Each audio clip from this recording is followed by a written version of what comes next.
नरेंद्र मोदी जी 2024 के लिए अलग अलग मंदिरों में जाकर अपना भजन कीर्तन करने का काम कर रहे हैं। बीजेपी को खत्म करने के लिए मतलब दानव और राक्षस में से चुनना पड़े तो हम चुनेंगे। पीएफआई के बारे में केवल इतना कहना है कि अजमेर बम ब्लास्ट में आरएसएस के कार्यकर्ता को आजीवन कारावास हुआ, पीएफआई के किसी कार्यकर्ता को आजीवन कारावास हुआ, ऐसा कोई सबूत अभी तक भारत सरकार ने पेश नहीं किया। और इस पर बैन लगा दिया, उसको आजीवन कारावास होने के बावजूद भी बैन नहीं लगाया।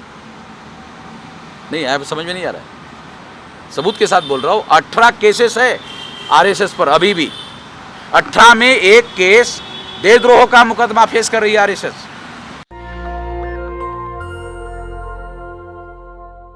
क्या कहेंगे जिस तरह से नागपुर में आप प्रोटेस्ट मार्च करने जा रहे थे और आपको डिटेन कर लिया गया और ऊपर से जानकारी आ रही है कि एफआईआर हो गया, क्या कहना चाहेंगे? दो बातें हैं कि एक तो वो सारा कार्यक्रम उन्होंने जानबूझकर योजना बनाकर रोकने की कोशिश की और रोकने की कोशिश में वो विफल हो गए और बहुत बड़े पैमाने पर 2-3 लाख लोगों का गैदरिंग होने की वजह से पुलिस लोग गाड़ियाँ लाते रहे और लोग लगातार आते रहे। आखिरकार पुलिस कमिश्नर परेशान हो गया कि अभी हमारे पास तो फोर्स है नहीं। 8,000 फोर्स मंगाया था उन्होंने और 200 किलोमीटर दूर तक गाड़ियाँ हमारी रोकी।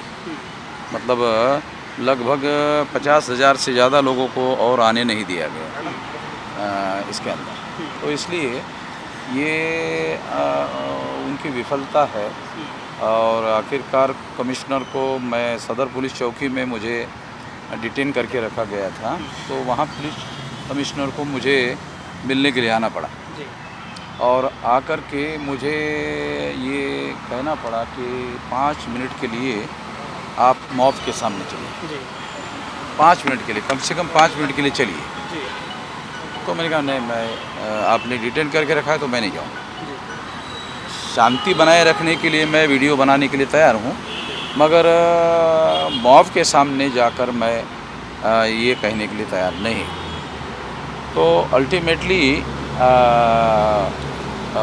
उनकी हेकड़ी जो थी कि फोर्स के साथ में, ताकत के साथ में, ज़बरदस्ती के साथ में जो उन्होंने ये करने का प्रयास किया, वो सारा का सारा मतलब धरा का धरा रह गया। वो सही नहीं हुआ, गलत काम किया उन्होंने। तो उसके लिए हम लोग सुप्रीम कोर्ट में भी गए हुए हैं और जो आवश्यक कार्रवाई है आने वाले समय में वो भी हम लोग करेंगे।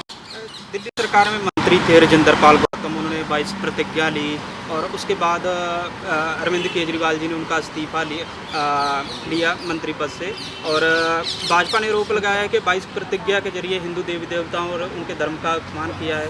इस पर नहीं, मौलिक बात तो ये है कि 26 जनवरी 1950 को संविधान लागू हुआ और 14 अक्टूबर 1956 को संविधान लागू होने के 6 साल के दरमियान बाबा साहब अम्बेडकर ने ये 22 प्रतिज्ञाएँ कही। तो उस समय तो कोई इस तरह का आरोप उनके ऊपर नहीं लगाया गया कि उन्होंने हिंदू देवी देवताओं का अपमान किया या उन्होंने गाली गलौज करने का काम किया। तो ये मीडिया के द्वारा खबरें बनाकर ऐसा माहौल बनाया गया है और ऐसा कोई जो 22 प्रतिज्ञाएँ हैं उसमें ऐसा कुछ भी लिखा हुआ है नहीं जिससे अपमान करने वाली बात होती हो। ऐसी कोई बात, ऐसा कोई मुद्दा उसमें है नहीं। मुद्दा सर ये है कि और जैसे सिसोदिया जी हैं उनका इस्तीफा नहीं लिया, सत्येंद्र जैन जी का इस्तीफा नहीं लिया, इनका इस्तीफा क्यों मंजूर कर लिया सर, जबकि उन पर आरोप ज़्यादा लगे हुए सर। पर राजेंद्र पाल जी पे ऐसा तो आरोप नहीं था कि इस्तीफा लेने हाँ, तो मतलब जो केजरीवाल जी की विचारधारा, भारतीय जनता पार्टी की विचारधारा में कोई अंतर नहीं है ना। क्या दलित समाज सर वोट बैंक के लिए कि बीजेपी की विचारधारा में और केजरीवाल की विचारधारा में कोई अंतर नहीं है, तो उन दोनों के बीच में कंपटीशन है कि कौन राम भक्त लोगों को, ब्राह्मणवादी लोगों को, ब्राह्मणवाद के प्रभाव में आए हुए गुमराह लोगों को अपने साथ रख सकता है। अगर राजेंद्र पाल गौतम का अगर कोई दोष है तो वो ब्राह्मणवादी केजरीवाल के साथ जाने का दोष है, बाकी उसका कोई दोष नहीं है। मतलब वो जो कॉन्ट्रडिक्शन है, राजेंद्र पाल गौतम उस कॉन्ट्रडिक्शन से शिकार है। क्योंकि केजरीवाल बहुत प्रगतिशील आदमी है, बहुत क्रांतिकारी आदमी है, इसलिए राजेंद्र पाल गौतम उनके साथ गए हैं, ऐसा नहीं है। केजरीवाल की विचारधारा और बीजेपी की विचारधारा एक ही है, और उसमें राजेंद्र पाल गौतम घुस गए।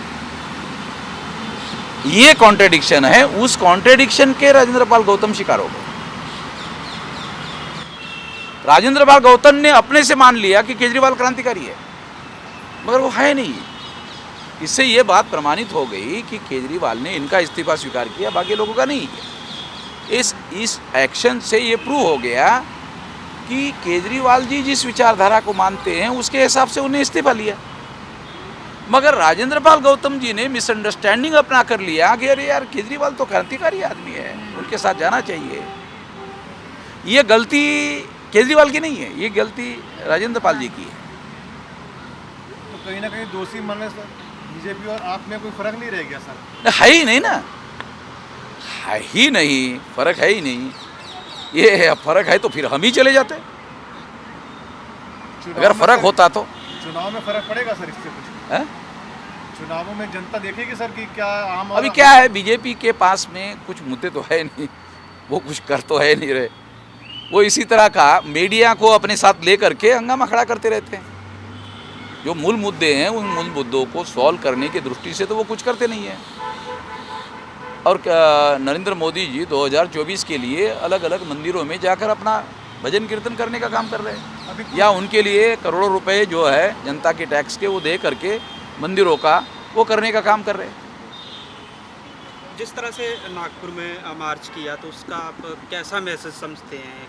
सारे देश भर में जो हमारे से सहमत नहीं थे सारे सहमत हो गए जी। कि एक वामन मेश्राम ही है जो आरएसएस के हेडक्वार्टर पर मोर्चा लेकर जाने के बारे में सोच सकता है। तो हमने केवल सोचा नहीं, लेकर जाने का काम किया और 2-3 लाख लोग इकट्ठा किया सारे देश भर से। जिस तरह ऐसा किसी के दिमाग में भी नहीं आ सकता, वो हमने करके दिखाया। जिस तरह आपसे बदसलूकी हुई पुलिस वालों की कोई कार्रवाई की कदम हुआ है? जिस तरह आपने बदसलूकी हुआ है उस पुलिस वालों के खिलाफ कोई कदम उठाए हैं? वो तो कोर्ट में जा रहा है मैम। जैसे फॉर एग्जांपल उन्होंने, कमिश्नर ने कहा कि हमें डिटेन करने के पहले नोटिस दिया, झूठ है, उसका हमारे पास सबूत। डिटेन करने के पहले मेरे पास वीडियो है कि मैंने उन पुलिस अधिकारियों को डिटेन करने के पहले मुझे नोटिस देने के लिए कहा, उसके वीडियो है। उन्होंने कोई नोटिस नहीं दिया, वो डिटेन करके लेके गए और फिर छोड़ने के बाद दिया तो हमने वो नोटिस स्वीकार करते हुए उसमें टाइम लिखा, तो वो डॉक्यूमेंट्री एविडेंस हो गया कि उन्होंने नोटिस नहीं दिया। अब ये जो पुलिस कमिश्नर का बयान जो झूठा बयान है उसी को आधार बनाकर उसके खिलाफ केस हो जाएगा, उसके खिलाफ डेफेमेशन का भी केस हो जाएगा, उसके खिलाफ एट्रोसिटी का भी केस हो जाएगा। दोनों केस डाल रहा हूँ।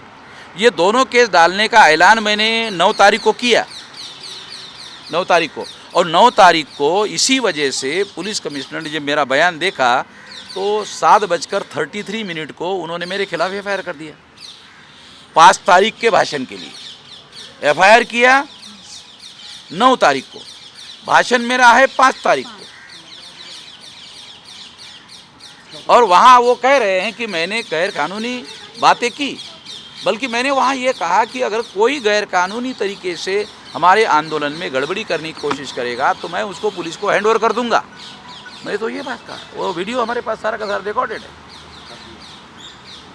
सर 2024 का चुनाव नज़दीक आ रहा है, इस विषय में आपका संगठन और किस तरफ जाने की? देखो, मैं जिस संगठन और आंदोलन की बात कर रहा हूँ, भारत मुक्ति मोर्चा और बहुजन क्रांति मोर्चा, कोई राजनीतिक दल तो है नहीं, मगर 2024 में बीजेपी चुनाव जीत कर नहीं आए इसके लिए हम कोशिश करेंगे। क्या बीएसपी को आप समर्थन करेंगे? बीएसपी को खत्म करने की कोशिश करेंगे, ऐलानिया कह रहा हूँ, खत्म करने की कोशिश करेंगे। मायावती का चैप्टर क्लोज करना बहुत ज़रूरी है, क्योंकि रिपब्लिकन पार्टी ने महाराष्ट्र में जो मतलब गंदा खेल खेला, वो सेम गंदा खेल अभी मायावती खेल रही है, उसका खात्मा बहुत ज़्यादा ज़रूरी है। सर वो आपके बीजेपी में और मायावती में कोई अंतर नहीं है। तो सर आपके हिसाब से 2024 में कौन सी पार्टी आनी चाहिए? हैं? 2024 में किसकी पार्टी की सरकार बननी चाहिए? इसी से related- बीजेपी को खत्म करने के लिए मतलब दानव और राक्षस में से चुनना पड़े तो हम चुनेंगे। ये तो देखो आंदोलन है, इसमें काशीराम जी से हम काशीराम जी से प्रेरणा लेकर काम करते तो उन्होंने भी तो ऐसा किया हुआ। बसपा ने इतना कुठाराघात किया सर देश पे, ऐसा क्या कारण है जो आप बसपा को इतना सर नाराज है? मायावती के प्रति आप लोगों का प्रेम जो है ना, मुझे हैरानी होती है, ऐसा क्या बड़ी हैरानी होती है। क्या आप किया? लोगों का प्रेम मुझे बड़ा हैरानी लगता है। पत्रकारों का, तुम आप कार्यकर्ता हो कि पत्रकार हो? पत्रकार। तो सर उनकी मुझे लगता तो है नहीं कि आप पत्रकार हो। उनकी जानकारी तो जनता को दिखानी नहीं सर, उसके लिए आपसे पूछना चाह रहे हैं कि बसपा ने ऐसा क्या किया जो उसको आप धरातल से हटाना चाहते हैं? देखो बसपा के 5 साल उसकी ये रही, 5 साल में अगर वो चाहे तो हमारे लोगों के लिए रिजर्वेशन इन प्रमोशन का कानून बना सकती थी। हाई कोर्ट ने कहा भी आप कानून बना सकती है, आप बनाइए, बगैर कानून के आप ऐसा नहीं कर सकती। रिजेक्ट कर दिया, सुप्रीम कोर्ट ने भी रिजेक्ट कर दिया। एक एग्जाम्पल के तौर पर बता रहा हूं, आपको पता है कि एट्रोसिटीज़ का जो कानून है उसके लिए जो सर्कुलर मायावती ने निकाला कि किसी भी एट्रोसिटी करने वाले लोगों को जांच पड़ताल पुलिस के द्वारा किए बगैर और सबूत मिले बगैर किसी प्रकार की कोई कार्रवाई नहीं की जाएगी। पुलिस वाले जांच पड़ताल में हमारे लोगों के फेवर में काम करते हैं कई सारे देश भर में। नहीं करते। और जनगणना के वैसे में सर कुछ कह सकते जनगणना ओबीसी की जाति आधारित जनगणना हमारे चौधरी विकास पटेल जी है। तो राष्ट्र सारे देश भर में अभी हम लोगों ने 29 नवंबर को भारत बंद कर रखा है, ऐलान किया हुआ है, भारत बंद होगा। शुरुआत कहाँ से करेंगे सर? है? अरे भारत बंद भारत से शुरू होगा कि अमेरिका से शुरू होगा? किस राज्य से? किस राज्य से शुरू करें? भारत एक साथ एक ही दिन? हाँ, भारत बंद का मतलब एक राज्य में नहीं होता है। भारत में पूरा भारत। हमारे देखो हमारा संगठन है 31 राज्यों में 567 जिलों में 4000 से ज़्यादा तहसीलों में 22,000 से ज़्यादा ब्लॉक में और 1.5 लाख से ज़्यादा गाँव में है। यही पूछना चाहता अभी 674 जिलों में बंद होगा। अभी ये निर्णय अभी यहाँ हो गए और 150 लोगों को जो 674 जिले बचे हुए हैं, मतलब 100-125 बचे हैं, उनमें एक एक आदमी को मैं भेज रहा हूँ। ये 3 महीने में 674 जिलों में फैल जाएगा।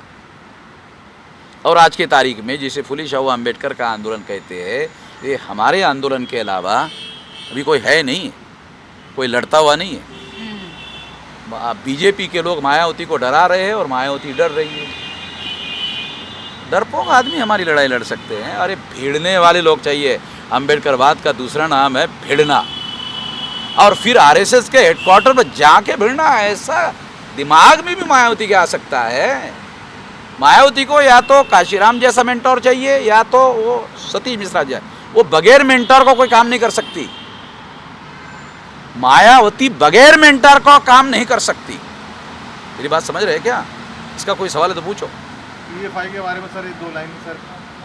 पीएफआई के बारे में केवल इतना कहना है कि अजमेर बम ब्लास्ट में आरएसएस के कार्यकर्ता को आजीवन कारावास हुआ, पीएफआई के किसी कार्यकर्ता को आजीवन कारावास हुआ, ऐसा कोई सबूत अभी तक भारत सरकार ने पेश नहीं किया। और इस पर बैन लगा दिया, उसको आजीवन कारावास होने के बावजूद भी बैन नहीं लगाया।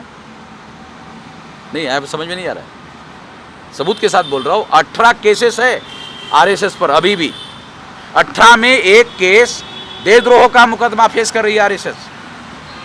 सरकार उनकी होने की वजह से उस केसेस को लंबी लंबी तारीखें मिलकर तारीखें आया चलते रहते, ये चल रहा है। ओके, ठीक है। नेशनल दस्तक की आपसे गुजारिश है कि अगर इसको बचाना चाहते हैं तो नेशनल दस्तक को सब्सक्राइब करने के लिए रेड कलर के सब्सक्राइब बटन को दबाएं, फिर बेल आइकन की घंटी दबाएं।